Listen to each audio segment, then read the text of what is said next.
우리 성가대 찬양 대단히 감사합니다. 오늘 설교하기 전에 우리 정가포 목사님 한번 소개할까요? 한번 잠시 일어나죠. 우리 정옥자매도 같이. 아무리 담임 목사로 오래 해도 제 밑에 있었던 사람은 늘 부교육자로 보입니다. 캐나다 밴쿠버 칠리악에서 목회하는데 갑자기 왔어요. 몸도 조금 안 좋아서 건강 검진도 받고 가족들이 왔는데 우리 준원이도 같이 한번 일어나고 예랑이도 일어나고 괜찮아요. 일어나요. 우리 목회 잘하도록 박수 한번 보내주시기 바랍니다. 감사합니다. 제가 주일날 이렇게 설교할 수 있는 시간을 만들어서 준비할 테니까 정 목사가 설교한다 하면은 많이 와서 은혜 받았으면 합니다. 할렐루야. 오늘 우리가 부모님들 초청해서 하나님 앞에 예배 드리는 시간입니다. 부모님 초청하고 빈손으로 돌려보내면 또 안 되잖아요. 그래서 교회에서 정성껏 또 선물도 준비를 했습니다. 나중에 예배 마친 다음에 설교 마친 다음에 전달하는 시간을 가지려고 합니다. 오늘 본문에 보면은 욥이라고 하는 주인공이 등장하는데 욥은 요단강 건너편 한참 좀 지나서 한 아라비아 쪽 어디 같아요. 보면은 우스 땅에 사는 족장 시대 사람이었습니다. 욥은 어느 종족인가 보니까 보통 셈족 계열로 그렇게 보면 좋을 것 같아요. 여러분 노아의 아들이 셋 있잖아요. 셈, 함, 야벳. 그래서 셈족 하면은 주로 어디에 사는 사람이냐면 지금 나라로 보면은 이스라엘 혹은 레바논, 요르단, 이라크, 시리아 그러면서 중앙아시아 쪽으로 그 다음에 아시아 쪽으로 이쪽 계열의 사람들입니다. 지금도 알제리 같은 데는 북부 아프리카지만은 셈족 계열 사람들이 살아요. 그래서 여러분들이 아프리카를 딱 보면은 사하라 사막이 있고 그 위쪽 사람들하고 아래쪽 사람들하고 얼굴 형태가 달라요? 똑같아요? 전혀 다릅니다. 보면은. 그래서 셈족 계열이기 때문에 얼굴 형태가 좀 다른 것을 보게 됩니다. 자, 성경은 이 족장 시대 사람인 욥의 어떤 그 성품, 그다음에 그의 인격, 종교성, 신앙에 대해서 아주 종합적으로 1장 1절에서 소개를 하는데 그 사람은 온전하고 정직하여 하나님을 경외하며 악에서 떠난 사람이라. 여러분 이 문장만 놓고 보면은 세상에 이런 사람이 어디 있을까 할 정도입니다. 보면은요, 굉장하죠. 보면은 그래서 온전함과 정직함의 뜻은 좀 도덕성과 윤리적인 면에 있어서 흠결이 없다, 완벽한 사람이다 그런 말은 아니에요. 의인은 없나니 몇 사람도 없어요? 한 사람도 없습니다. 그러니까 그 당시 주변 사람들에 비해서 참 거룩한 사람이다, 참 온전한 사람이다 그런 말이잖아요. 보면은 그 다음에 하나님을 경외하며 악에서 떠남은 이런 말이 나와요. 욥에 대한 종합적인 신앙 평가잖아요. 보면은 하나님을 경외했다, 그리고 하나님을 사랑하며 존경했다 그런 말입니다. 여러분 거룩한 두려움이라는 말은 경외심 안에 항상 포함되어 있어요. 우리가 하나님을 사랑한다, 내가 하나님을 경배한다라고 했을 때 천박한 마음은 아니에요. 내 마음속에 영이신 하나님, 그러나 전능자이신 하나님에 대한 거룩한 두려움. 자, 그럴 때 우리가 적극적으로 악을 대적할 수 있고 하나님을 전적으로 신뢰하며 사랑할 수가 있는 거예요. 제가 최근에 이런 책을 하나 읽었어요. 인쇄물에는 적지 않았습니다만은 하나님을 믿는 서울대 과학자들, 제 아내가 먼저 있고 그다음에 이제 제가 이걸 읽는데 이게 어떤 내용이냐면은 서울대학교 교수 중에 이공계열입니다. 보면은 어떤 공대나 이런 이공계 어떤 그 수의학과 교수들, 천문학 교수들 이런 사람들인데 의외로 예수 믿는 사람들이 참 많아요. 근데 그분들의 글을 쭉 보면서 이분들이 욥과 같은 사람이구나. 제가 뭘 느꼈느냐면 책을 읽어가면서 진실로 하나님을 사랑하는구나, 그리고 말씀을 사랑하는구나, 그런데 하나님을 사랑하고 말씀을 사랑하는 그들의 글 속의 고백 속에서 하나님을 향한 거룩한 두려움이 있어요. 경외심이 있더라는 거예요. 여러분, 우리가 생각할 때 서울대학교 교수고 과학자들이고 전부 다 외국서 박사 학위를 받고 이 분야의 프로들 아닙니까? 전문가 아니겠어요? 그러면은 신앙과 좀 충돌하는 것처럼 보이는데 그렇지가 않다는 거예요. 철저하게 하나님의 말씀을 붙잡고 말씀을 사모하고 그 말씀대로, 그리고 과학을 진짜 사랑해요. 이 과학을 가지고 어떻게 하면 조금이라도 좀 더 백성들의 삶의 질을 높일 것인가, 나라의 어떤 삶의 질을 좀 높일 것인가, 그런 거 외에는 없어요. 상관. 어떤 사람은 읽다 보니까 재원호 교수인가 그 글을 쭉 보는데 이번에 또 신학까지 했어요. 보면은요, 야, 참 대단한 과학자다, 그런 생각이 들어요. 미국의 고등 코넬이라고 하는 우리 총신대학이나 신학대학원 출신들도 좀 많이 가는 학교예요. 거기서 MDB 과정도 공부를 하고, 이런 또 과학자가 있구나, 이런 교수가 있구나. 여러분, 욥이 하나님을 경외하고 거룩한 두려움을 가지고 하나님을 사랑한 것처럼 우리 주변에 정말 하나님을 사랑하는 신실한 과학자, 욥과 같은 사람들이 있구나. 제가 그 책을 통해서 많은 감동을 받았고, 야, 이거 우리 중등부, 고등부 학생들에게 한 권씩 다 사줘야겠다, 이런 생각이 들어요. 자, 욥의 신앙에 대한 평가를 하신 분은 하나님이에요. 이 본문 읽지 않았습니다만 1.8절을 잘 보면은 하나님께서 욥을 두고서 내 종 욥 그렇게 말합니다. 종 하니까 뭐 노예 그런 개념으로 받아들이면 안 됩니다. 보면 여러분, 본문에서 종은 노예, 정말 뭐 하층민 그런 개념이 아니고 특별한 사람, 하나님의 특별한 사랑을 받는 사람, 칭찬 개념입니다. 보면은. 그래서 이 종이라고 하는 호칭을 성경을 쭉 보면은 어떤 사람들이 주로 받냐면 내 종 모세 이렇게 말합니다. 그 다음에 내 종 다윗, 이사야 선지자를 향하여, 스룹바벨 총독을 향하여도 내 종 이사야, 내 종 스룹바벨, 이런 표현을 씁니다. 여러분, 내 종이라고 하는 말은 그런 거예요. 너 내 마음에 합하다, 하나님의 칭찬이에요. 참 거룩한 주의 백성이다, 의의 백성이다, 그런 말입니다. 자, 2절을 보시면 이제 욥에게 10자녀가 있는데 아들이 7명이고 딸이 3명입니다. 실질적으로 10자녀지만은 7과 3이 주는 또 상징적 의미가 있어요. 보면은요, 여러분, 거룩수에다가 완전함을 의미하는 거잖아요. 그러니까 하나님으로부터 복받았다, 그런 것을 숫자로 또 설명해 주고 있습니다. 자, 4절을 보면은 이제 이 자녀들이 각각 자기 집에서 어떤 잔치를 하면, 생일 잔치를 하면 서로를 막 초청합니다. 자, 이걸 보면은 아들들은 결혼을 해서 분가한 것 같아요. 근데 딸은, 여동생들은 아버지와 같이 부모님과 살고 있는 것으로 보입니다. 자, 형제들을 전부 다 초청해서 부모님과 함께 잔치를 합니다. 성경은 욥이 가진 부를 소개를 합니다. 4절, 양이 7,000마리, 낙타가 3,000마리, 소가 500결이, 1,000마리죠. 암나귀가 500마리, 그리고 함께 일하는 종들이 참 많았어요. 직원들이 많았습니다. 자, 이런 욥을 향하여 성경은 이렇게 말합니다. 동방 사람 중에서 가장 훌륭한 자라. 여러분, 옛날 한글 성경은 동방 사람 중에서 가장 부자다 이렇게 말했어요. 동방에서 최고 부자다, 가장 부자다. 자, 훌륭하다라는 말은 우리가 의미는 알지만은 뭔가 좀 손에 확 잡히는 건 없어요. 보면 훌륭하다 좀 추상적이잖아요. 그런데 이 속뜻을 보면은 아주 분명합니다. 보면은 훌륭하다, 이 말은 이런 내용입니다. 그가 물질이 많고, 그 다음에 권력도 있고, 그 다음에 명예를 가진 사람이다.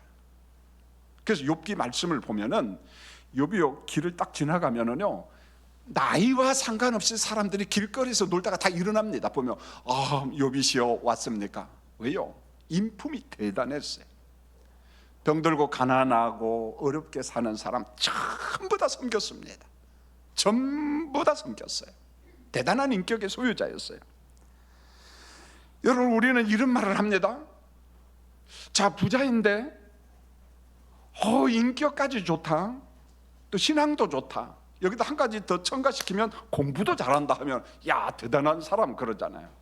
가끔 보면은 공부는 잘하는데 인격이 모난 사람이 있고, 돈은 많이 벌었는데 인격은 엉망인 사람도 있고, 이 모든 걸 갖춘 사람이 참 드물어요 보면은. 그런데 오늘 욥은 하나님이 평가합니다. 모든 게 완벽한 사람이다. 여러분, 너무 완벽해가지고 저는 본문 5절을 읽을 때마다 가끔 이런 생각이 들어요. 좀 부정적인 용어지만, 야, 이거 강박증 아닌가, 좀 과민 반응 아닌가 라는 그런 생각이 들어요. 여러분, 어느 정도 자기 가정에 대한, 자녀에 대한 책임감을 가진 아버지인가. 여러분, 본문 5절을 우리 스크린 보고 같이 한번 읽겠습니다. 시작. 그들이 차례대로 잔치를 끝내면 욥이 그들을 불러다가 성결하게 하되 아침에 일어나서 그들의 명수대로 번제를 드렸으니 이는 욥이 말하기를 혹시 내 아들들이 죄를 범하여 마음으로 하나님을 욕되게 하였을까 하미라. 욥의 행위가 항상 이러하였더라. 여러분, 열 자녀에 대한 아버지의 일상적인 책임감, 책임성인데, 여러분 여기에 보면은 다 자란 아들, 다 큰 아들, 결혼한 아들, 이런 사람에 대해서 관심이 많은데 너무 지나친 것 아닌가. 만약에 이런다면, 요즘에 그런다면 좀 자식들이 불편해할 거예요. 보면은 아버지, 어머니, 나도 이제 다 컸어요, 제가 알아서 잘할 테니까 걱정하지 마세요, 이러지 않겠습니까? 여러분, 심리학 용어에서 부정적인 언어, 강박장애라는 말, 지나친 과민증, 그런 것 있잖아요. 여러분, 강박이라는 말은 그런 거잖아요. 너무 지나치게 아주 민감하게 반응을 보이는 거, 행동하는 것. 그래서 우리가 아주 지나칠 정도로 그 청결한 사람이 있습니다. 그래서 머리카락 하나만 보여도 다시 한번 청소기 돌려야 되고 씻어야 되고, 그러면 옆에 있는 사람이 편할까요, 불편할까요? 엄청 불편해요. 자, 어떤 사람들은 확인합니다. 우리가 가스불을 켰나 안 켰나 깜빡할 수가 있거든요. 그럼 한 번, 두 번 확인하는데 계속 확인하는 거예요. 보면은요, 강박증에 보면은 과민 반응입니다. 여러분, 코로나 환경 속에 우리가 손을 잘 씻는 거 참 좋잖아요, 보면은. 그런데 이것도 한두 번이 아니고 또 씻고 또 씻고 또 씻고 계속하면 그것도 뭡니까? 과민 반응이에요, 강박증입니다.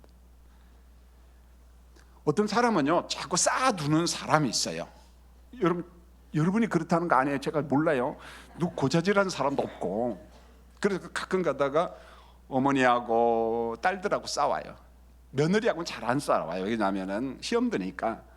딸은 참 편하니까, 엄마 이번에 이사 갈 때 다 좀 버려. 그러면 알았어, 다 버릴게. 쫙 버렸어. 근데 딸이 와서 검사를 해보니까 버렸어요, 안 버렸어요? 안 버렸어. 그대로 다 싸놨어.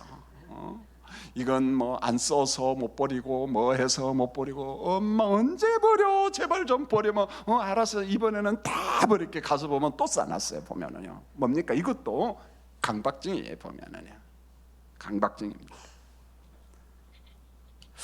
야, 욥 자식들의 성결을 위해서 열심 내는 것 좋지만 이거 너무한 것 아닌가, 그런 생각이 드는데 5절은 그런 논리는 아닙니다. 하나님을 향한 욥의 경건은 가정을 성결하게 세우겠다고 하는 어떤 책임성입니다. 열정이라고 해도 상관이 없어요. 자, 아버지도 부자고 자식들도 부자입니다.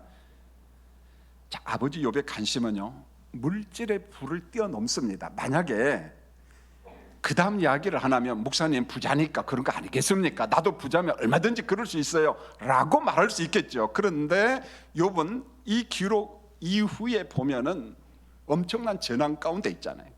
재산 다 잃어버립니다. 건강도 다 잃어버립니다. 막 친구들도 욥을 정죄합니다. 아내도 욥을 정죄합니다. 그럼에도 불구하고 갈등이 많았지만은 하나님을 향한 그 믿음은 변함이 없어요. 보면은요. 자, 이게 무슨 말인가 하냐면은 영적 돌봄이 물질보다 우선한다는 게 욥의 신앙관입니다. 가식이 아니라는 거예요. 그래서 자녀들이 모여 음식을 나누고 이제 잔치가 끝나면은 아버지가 또 하는 게 있습니다. 자녀들을 다 불러다가 성결의식을 합니다. 아침에 일어나 하나님 앞에서 자녀의 숫자대로 번제물을 드려요. 여러분 족장시대 때 이게 가능했어요. 율법이 완성되기 전에 족장시대 때는 족장, 아버지가 그 집안의 가문이 제사장 역할을 했어요. 보면 여러분 이런 영적인 원리는 지금도 똑같습니다. 우리 부모님들에게 이런 영적 원리가 있어요. 그래서 내 자녀들과 내 자손들을 위해서 한 사람 한 사람 좀 기도도 좀 하고 하나님 앞에 감사도 하시고 하나님 앞에 마치 욥이 행한 것처럼 가족의 숫자대로 번제를 드리고 성결 의식을 행한 것처럼 우리가 얼마든지 그렇게 할 수 있어요. 또 그렇게 해야 돼요. 보면은 그렇게 해야 됩니다. 저도 그렇게 합니다. 오늘 아침에도 일부 예배 드리기 전에 제 서재실에서 기도합니다. 하나님 우리 종훈이하고 우리 며느리하고 그리고 우리 손자 두고 또 사위를 위해서 딸을 위해서 또 손자를 위해서 중보 기도를 하면 구원의 감격을 있게 하시고 그들의 삶 속에 자족하는 삶이 있게 하시고 무엇보다 중요한 것은 행복한 삶, 본인들이 행복을 느껴야 돼요. 누가 가져다 주는 것이 아니라 그들이 느낄 수 있도록 성령께서 역사해 주세요. 여러분 이런 중보기도 우리가 꼭 해야 되잖아요. 욥이 그랬다는 거예요. 욥이 그랬습니다. 그 성결 의식에 따른 번제드림의 목적이 성경에 나오는데 혹시 우리 자녀들이 죄를 범하여 하나님을 욕되게 하였을까 함이라 욥의 행위가 항상 이러했다. 여러분 겉으로 드러난 죄 이 문제 가지고 고민한 게 아니고 속 사람의 죄. 혹시 우리 자식들이 부정한 생각, 하나님을 향한 어떤 거부감을 가지지 않았나라는 그런 걱정. 그래서 그 자녀들을 향하여 성결의식 번제를 드리는 그 아버지의 책임성. 여러분 우리가 살아가는 현실을 한번 잘 보세요. 예수를 믿고 구원받은 백성이지만은 욥과 정반대쪽으로 자꾸만 가고 있어요. 이게 우리 모두의 아픔이잖아요. 보면 번영과 성공을 위한다면은 여러분 복음을 던져버립니다. 십자가를 던져버립니다. 그래서 되는 대로 사는 거예요. 그래서 예배당 따로 삶의 현장 따로 그거잖아요. 이원론적인 삶을 살아가는 거예요. 이게 우리 갈등이잖아요. 보면 지나칠 정도로 한국 교회와 우리 성도들이 세속화되어 가고 있다는 거예요. 보면은 오염되어 있다는 거예요. 제가 한 책을 읽었어요. 인쇄물에 그대로 적어놨는데 이 김성구 님이 계시는데 이분이 공군사관학교 출신이었어요. 조종사고 다른 데로 참 잘 나가는데 그러면 병이 왔어요. 그게 뭐냐면 폐암이에요. 폐암. 투병 중에 요양도 하고 병원 생활을 하다가 이제 상태가 너무 악화되니까 대구 의료원 호스피스 병동에 들어갔어요. 근데 이런 사람들은 그렇게 많이 살지는 않잖아요. 보면은요. 암으로 투병 생활하는 자기 남편을 보면서 그 아내가 자기 살아온 인생을 후회하는 고백을 하는데 제가 거의 그대로 적어왔어요. 그 아내가 남편의 말기암 그 투병 생활하는 모습을 보면서 이런 고백을 합니다. 내가 너무 극성스럽게 살았다. 자식들한테 공부하라고 막 다그쳤다는 거예요. 다그칠 때 이렇게 말했어요. 야, 뭔 미래를 위해서, 장래를 위해서 좀 더 공부하자. 무조건 나쁘다고 볼 수는 없잖아요. 그런데 본인이 볼 때는 이게 조금 죄송했던 것 같아요. 아이들이 싫어하는 것도 막 배우라고 했어요. 이렇게 말했어요. 야, 살다 보면은 이번에 배우는 게 큰 도움이 될 거야. 그러니까 해야 돼. 막 독촉한 겁니다. 차 안에서 종종 도시락을 먹었대요. 왜 먹었는가 보니까 이 학원 저 학원 이 자식들 끌고 다니다 보니까 밥 먹을 시간이 없는 거야. 그래서 차 안에서 엄마가 밥을 먹였습니다. 피자와 햄버거를 먹으면은 곧 병이 날 것처럼 야단을 쳤다는 겁니다. 혹시 엄마 아버지들 그런 분이 있나요?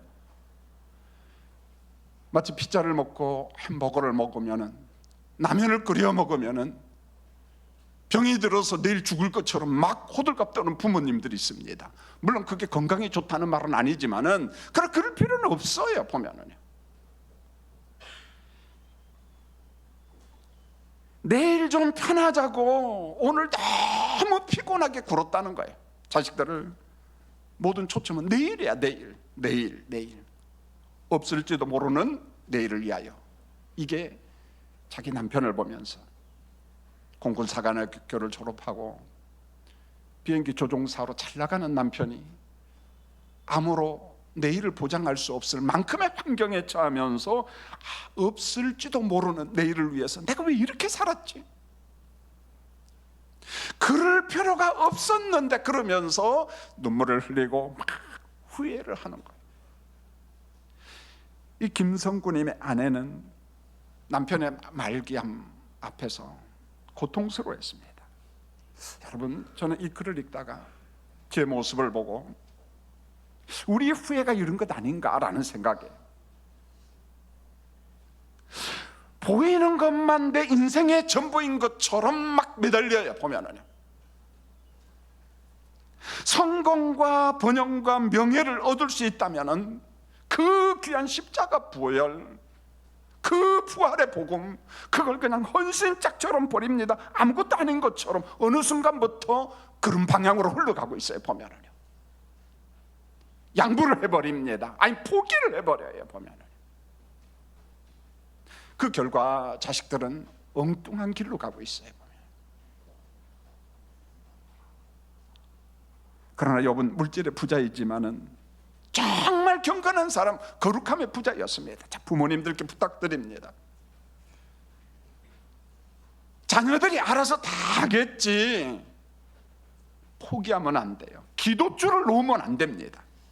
아침마다 욥이 자녀들을 위하여 성결 의식을 하고 번제를 드렸던 것처럼 욥의 심정으로, 욥의 마음으로 내 가정과 내 자녀와 자손들을 돌보는 우리 부모님들이 되시기를 주님의 이름으로 축원을 드립니다. 조건 없는 기도, 조건 없는 헌신, 조건 없는 희생. 이제 두 번째로 자녀들에게 부탁드립니다. 오늘 부모 초청 주일이니까요. 제가 이 나이 안 됐기 때문에 아직은 잘 모르겠어요. 그런데 이 책 저 책을 보고 이 의사 전문가들을 보면은 보통 사람들이 80세가 되면은 절벽을 맞이한다는 거예요. 건강의 절벽, 모든 것에 절벽이 온다는 거예요. 그래서 80세 넘으신 우리 부모님들의 정신과 육체 건강이요, 이전과 전혀 다르다는 거예요. 한약이 다르다는 거예요. 2부 예배를 마치고 오산에서 오신 우리 집사님이 그래요. 가끔 고속도로 타고, 전에는 막 아침에 오면은 차가 없으니까 막 50분이면 우리 교회까지 온다는 거예요. 보면은. 그러나 이제 뭐 신갈, 기흥 이쪽에 길이 많이 막히면 굉장히 힘들죠. 근데 어떤 때 보면 자기가 역주행을 하고 있다라는 거예요. 목사님, 80세가 넘으니까 정상으로 가는 게 아니라 반대로 가고 있어요. 그래서 겁이 난답니다. 그럴 수 있겠다, 그런 생각이 들어요.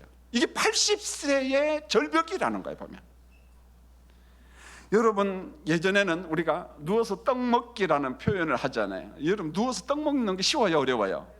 어려워요. 먹다가 챕니다, 여러분요. 그런데 젊다는 거거든요. 그런데 나이가 드니까 내 인생살이가 어렵다는 거, 온통 걱정이에요. 약 챙겨 먹어야지요. 콜레스테롤, 당뇨, 혈압, 도대체 이거 하루에 몇 개 먹는지 몰라요. 엄청나게. 근데 그것도 제대로 챙겨 먹나요? 잊어버리잖아요. 장 보러 가는 걱정. 아이고, 저거 어떻게 들고, 무후가 이렇게 커져네, 하나가. 그걸 들고 올라오면 허리가 휘청하고, 옛날 같으면 여러분, 요리하는 것도 걱정이고 어느 하나 쉬운 것이 없습니다. 기억은 또 가물가물합니다. 기가 막힌 건 자기 이름을 잃어버려 보면은요. 목사님, 내 전화번호 아세요? 그러면 왜 나한테 물어봐? 이해가 된다는 거죠. 보면은 여러분, 안개처럼 찾아온 치매, 가장 우리를 힘들게 하고 가정을 고통스럽게 하는 것 중에 하나가 치매잖아요. 보면은요, 누가 그래요? 암보다 더 힘들다는 거죠. 가정 전체를 무너뜨리는 거예요. 태행성병. 목사님, 기도 좀 해주세요. 그러면 권사님, 집사님 어디가 아프세요? 퇴행성 질환이라는 거예요. 대부분 병원에서도요, 어떤 면에서 포기했어요. 너무 아프면 통증 완화 약이나 처방하고. 요즘 제 아내가 잘 안 들려요. 청력이 약해요. 듣는데 굉장히 불편해요. 항암 치료를 받았기 때문에 그 후유증이 계속 나타납니다. 말초신경에도 나타나고 듣는 데도 나타나고 팔목 같은 데도 나타나고. 제가 이 청력이 약해지면 어떤 현상이 벌어지는가 그냥 기본적으로 상식적으로 말하지 이렇게는 깊이 몰랐는데, 캘리포니아 샌프란시스코 의대 노인의학 전문의 루이스 에런슨 교수가 쓴 책이 굉장히 두꺼워요. 보면 한 800페이지 정도 되는데 많은 도전을 받아요. 이분의 글을 읽다가 청력이 약한 사람들의 고통이 뭔가를 알았어요. 아주 구체적으로 알았습니다. 잘 안 들리는 사람, 잘 들으십시오. 우리 부모님들, 가족들, 젊은 사람들이요, 잘 안 들리는 사람은 노인이 청력이 약해지면은 기본권을 상실한다는 거예요. 이게 저한테는 참 충격이었어요. 기본권을 다 상실해 버리는 거예요. 안 들리면, 잘 안 들리면. 의사소통이 안 되므로 일상생활이 불편한 것은 물론이고 사회적으로 고립이 되고, 어디서 문제가 생기냐, 가족 간의 갈등이 찾아온다는 거예요. 자녀들이 엄마 이렇게 불렀는데 어머니 불렀는데 이게 들려요, 안 들려요? 안 들려요. 어머니 그러면서 엄마 내가 말을 그렇게 했는데 안 들려 그러면은 내가 조금 잘 안 들린다 그러면 그걸 수용을 해야 되는데 화를 벌컥 내버리는 거예요. 보면 이게 자꾸 충돌이 일어난다는 거죠. 자꾸 이게 충돌이 일어난다. 자, 이때 반복되는 갈등이 어디로 가냐, 병으로 가는데 우울증이 와요. 불안장애가 옵니다. 의심이 와요. 망상이 생긴다는 거예요. 그런데 그 책에서 의사 선생님이 자기 어머니를 보면서 이렇게 말했어요. 보청기의 도움을 받으라. 우리 연세 많으신 어르신들은 돈이 부족할 수 있어요. 자식들이 해야 돼요. 어머니 아버지 잘 안 들려요? 갑시다. 싼 보청기, 비싼 보청기, 좋은 보청기 해주셔야만이 돼요.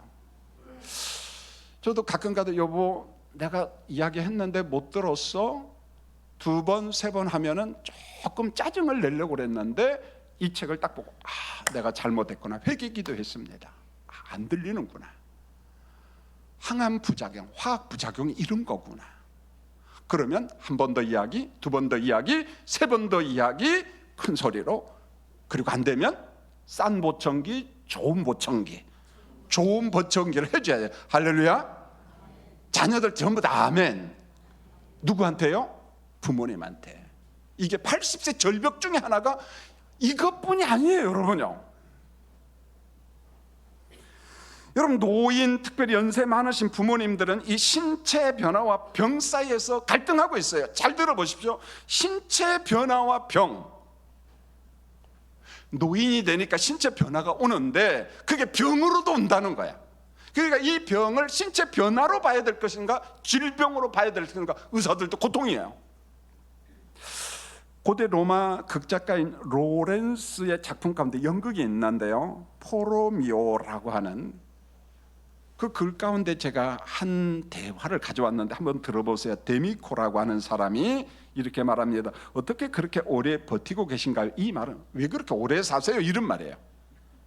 두 번째로 크레메스가 이렇게 말합니다. 병 때문이지 그래요. 아니 병 때문에 오래 버티 오래 살아? 이해가 안 되는 거죠. 그러니까 데미코가 또 물어봐요. 어떻게요? 무슨 병이게요? 그러니까 크레메스가 조금 신경질 내듯이 야 그것도 질문이라고 하냐? 늙음 자체가 병이지 내가 늙은 것이 병이지 그러는 거야. 늙음이 병이다. 그 글을 보면서 또 다른 내용을 봤습니다. 전문가들의 견해입니다. 정상적인 노화와 병적인 노화 경계선을 모른다는 거예요. 이게 무슨 말입니까? 나이가 들면 아픈 데도 많아지고 자연스럽게 신체의 변화가 온다는 거예요. 이게 진행이 계속 된다는 거예요.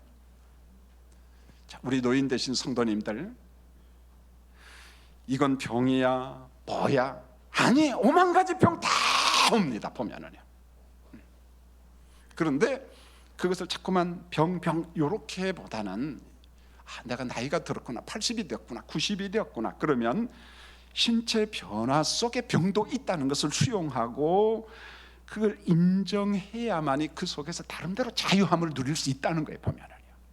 자, 우리가 노인의 무슨 성숙함, 경험 그렇게 이야기하잖아요. 그래서 내가 경험한 것을 지혜롭게 전달해야 되는데 노인 때는 성령의 지혜가 필요합니다. 그러니까 나의 경험을 전달할 때 잔소리가 되면 안 돼요. 잔소리가 되면 지혜롭게, 하나님 이걸 내가 한 수 이야기를 해줘야겠는데 이게 잔소리가 되면 안 되는데 하나님 내게 좀 지혜를 주세요. 그래서 지혜롭게 자식들에게 전달해야 됩니다. 이제 말씀을 맺으려고 합니다. 여러분, 우리 부모님들도 청춘의 때가 있었어요. 그렇죠? 없었어요? 있었어요. 지금도 청춘이잖아요 여러분요. 70세 잡수신 분들 다 청춘이에요. 그래요. 예, 권사님만 예하는데 전 인정합니다. 제가 이번에 우리 목사님 새 가정하고 아제르바이잔, 조지아, 아르메니아 갔다 왔다고 했잖아요. 아제르바이잔은 무슬림 국가고 조지아는 동방 종교, 조지아 종교, 그리스 종교예요. 예르메니아는, 아르메니아는 사독교회입니다. 사독교회라는 말은 동서방 교회가 분리되기 전에 있었던 사독교회. 굉장하잖아요 이 사람들의 전통이라는 게.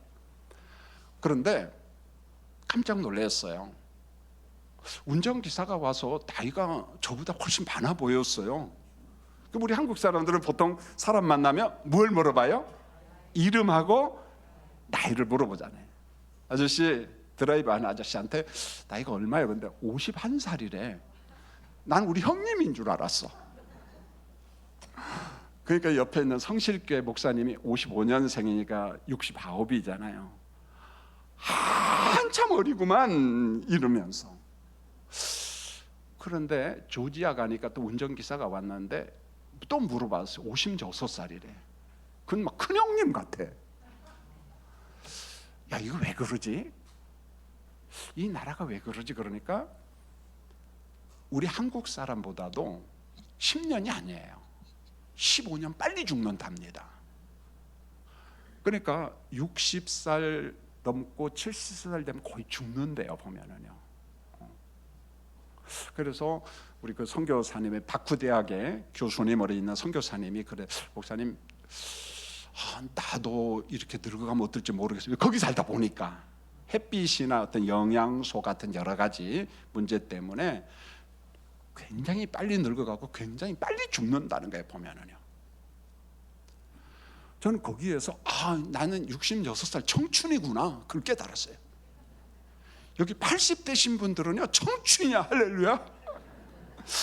이거 안 하네 아멘. 여러분요, 여러분 참 가족을 위해서 몸을 불태운 거 인정합니다. 참 수고하셨어요. 우리 가족들, 자녀들이요, 하나님 우리 가정에 우리 부모님을 보내주신 걸 진실로 사랑합니다. 이 한마디 좀 가졌으면 좋겠어요. 정말 깊은 그 마음. 부모님 사랑합니다. 부모님 사랑합니다. 우리 부모님들은 욥의 마음으로, 또 자식들은 정말 우리 부모님에 대한 고마움과 감사를 고백하면서 부모님 사랑합니다. 한번 따라할까요? 부모님 진실로 사랑합니다. 이거 어른들이라서 안 따라하는구나. 자, 60 이하는 따라서 하십시오. 부모님, 좀 크게 해요. 좀 부모님, 이재호 집사 이렇게 작게 해. 부모님 진실로 사랑합니다. 기도하겠습니다.